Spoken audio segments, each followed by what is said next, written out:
السلام علیکم۔ آپ دیکھ رہے ہیں ہمارا یوٹیوب چینل اسپیکنگ فیکٹس، جس میں ہم آپ کو دینی اور تاریخی واقعات جو رونما ہوئے تھے اس کے بارے میں معلومات دیتے ہیں۔ مزید ایسی معلوماتی ویڈیوز دیکھنے کے لیے آپ ہمارے چینل اسپیکنگ فیکٹس کو ضرور سبسکرائب کریں اور دوستوں میں شیئر کریں۔ آج ہم بات کریں گے یہودیوں کی کہ وہ کس نبی کی امت میں سے ہیں۔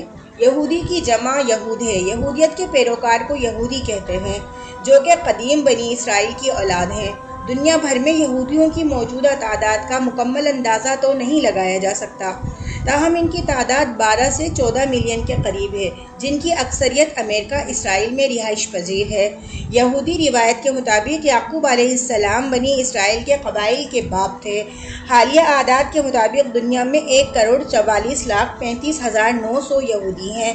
اسرائیل میں 30 لاکھ، روس میں 26,20,000 اور امریکہ میں 70,098 آباد ہیں۔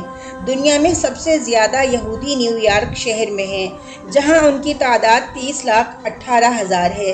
یہودی بہت بڑی تعداد میں مذہبی وظائف اور عقائد کو سمیٹے ہوئے ہیں۔ دنیا بھر کے یہودی اپنے وظائف اور عقیدے کے لحاظ سے متعدد حصوں میں تقسیم ہیں۔ ایک تحقیق کے مطابق یہودیوں کی اکثریت خدا پر یقین نہیں رکھتی اور زیادہ تر ملحد یعنی دین سے پھرے ہوئے ہیں۔ حضرت ابراہیم علیہ السلام کے 2 بیٹے تھے، اسماعیل علیہ السلام اور اسحاق علیہ السلام۔ اسحاق علیہ السلام کے بھی 2 بیٹے تھے، ایک یعقوب علیہ السلام اور ایک عیسو۔ عیسو پیغمبر نہیں تھے، جبکہ یعقوب علیہ السلام پیغمبر تھے۔ یعقوب علیہ السلام کے 12 بیٹے تھے، جن میں سے ایک کا نام یہودا تھا۔ یہودی کا لفظ اسی سے نکلا ہے۔ یعقوب علیہ السلام کا لقب اسرائیل تھا۔ اسرائیل کا مطلب ہے اللہ کا بندہ۔ یہی نبی اسرائیل یعنی بنی اسرائیل کی اولاد یہودی کہلائے۔ آدم علیہ السلام سے لے کر ملاکی تک جتنے بھی انبیاء گزرے، یہودی ان سب کو انبیاء مانتے ہیں۔ یہودی ملاکی کو آخری نبی سمجھتے ہیں اور ملاکی کے بعد جتنے بھی نبی آئے انہیں یہودی نہیں مانتے۔ ان کے نزدیک مسیحی آخری پیغمبر ہوگا۔ اسی طرح یہودی توریت کو اللہ کی طرف سے نازل شدہ مانتے ہیں، لیکن انجیل اور قرآن کریم کو نہیں مانتے۔ ملاکی، جس کے معنی مفہوم مختلف حوالوں سے، زاویوں سے اور عقیدوں کی رو سے خدا یعنی اللہ تک پہنچانے میں مددگار اور اللہ کو کہیں پہنچانے والا۔ یہودیت توحیدی اور ابراہیمی دین میں سے ایک دین ہے۔ ملاکی کی اور اس کے خاندان کے متعلق کوئی تفصیل موجود نہیں۔ جس طریقے سے اس نے پیشن گوئی کی تھی اس سے ظاہر ہوتا ہے وہ یہ ہے کہ اللہ کے لیے گہری عقیدت رکھتا تھا۔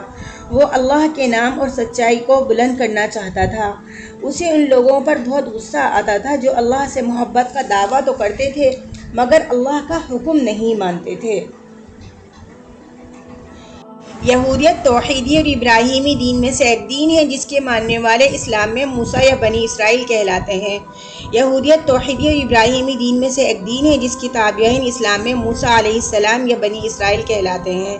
تاریخی مطالعے میں یہ دونوں نام اس قوم کے لیے منتخب ہیں جس کا توریت میں ذکر ہے۔ اس کے مطابق بنی اسرائیل کو فرعون کی غلامی سے موسیٰ علیہ السلام نے آزاد کیا۔ یہودیت میں کئی فرقے شامل ہیں، سب اس بات پر متفق ہیں کہ دین کی بنیاد بے شک موسیٰ علیہ السلام نے رکھی، مگر دین کا دار و مدار تورات کے مطالعے پر ہے، نہ کہ کسی ایک شخصیت کی پیروی کرنے پر۔ 2006 کے آخر تک دنیا میں یہودیوں کی تعداد 14 ملین تھی۔ اس وقت اسرائیل یہودی اکثریت والا واحد ملک ہے جہاں ان کو حق خودداریت پوری طرح حاصل ہے۔ حضرت عیسیٰ علیہ السلام کی اولاد میں سے جتنے بھی پیغمبر آئے وہ سب حضرت یعقوب علیہ السلام کی اولاد میں سے تھے، اور حضرت یعقوب علیہ السلام کا لقب اسرائیل کا مطلب ہے اللہ کا بندہ۔ یہی نبی اسرائیل یعنی اسرائیل کی اولاد یہودی کہلائے۔ ان کا مذہب اسلام ہی تھا۔ بنی اسرائیل جب بھی دین کے معاملے میں اغراف کا شکار ہوتے یعنی شک کا شکار ہوتے، اللہ اپنے پیغمبر بھیجتے۔ حضرت اسحاق، حضرت یعقوب، حضرت یوسف، حضرت موسیٰ، حضرت ہارون، حضرت داؤد، حضرت سلیمان، حضرت دانیال، حضرت عزیر، حضرت یحییٰ، حضرت زکریا علیہ السلام، سب بنی اسرائیل ہی کے نبی تھے۔ یہودی ان سب انبیاء کو مانتے ہیں۔ وہ نبی اسرائیل کے آخری پیغمبر حضرت عیسیٰ علیہ السلام اور تمام پیغمبروں کے آخری نبی حضرت محمد صلی اللہ علیہ وسلم کو نہیں مانتے اور ابھی تک آخری پیغمبر کے انتظار میں ہیں۔ وہ آخری نجات کی پیشن گوئی آسمانی کتاب میں پاتے ہیں، وہ نبی کریم صلی اللہ علیہ وسلم ہی ہیں۔ اسی طرح یہودی تورات کو اللہ کی طرف سے نازل کیا ہوا مانتے ہیں، مگر انجیل اور قرآن کو نہیں مانتے۔ یہودی وہ لوگ کہلاتے ہیں جو حضرت موسیٰ علیہ السلام پر ایمان رکھتے تھے اور ان پر جو کتاب نازل ہوئی اس کے مطابق عمل کرتے تھے۔ اب یہ مذہب ختم ہو چکا اور یہودی علماء نے تورات میں بھی بے پناہ رد و بدل کر دیا۔ اب اس کی صحیح تفصیلات جاننا مشکل ہے۔ قرآن کریم سے معلوم ہوتا ہے کہ تمام آسمانی مذاہب بنیادی عقائد میں متفق ہوتے ہیں، جیسے اللہ تعالیٰ نے ربوبیت اور وحدانیت کا عقیدہ وغیرہ۔ قرآن کریم کی مختلف صورتوں اور آیتوں میں یہودیوں کے سلسلے میں ضروری تفصیلات آئی ہیں۔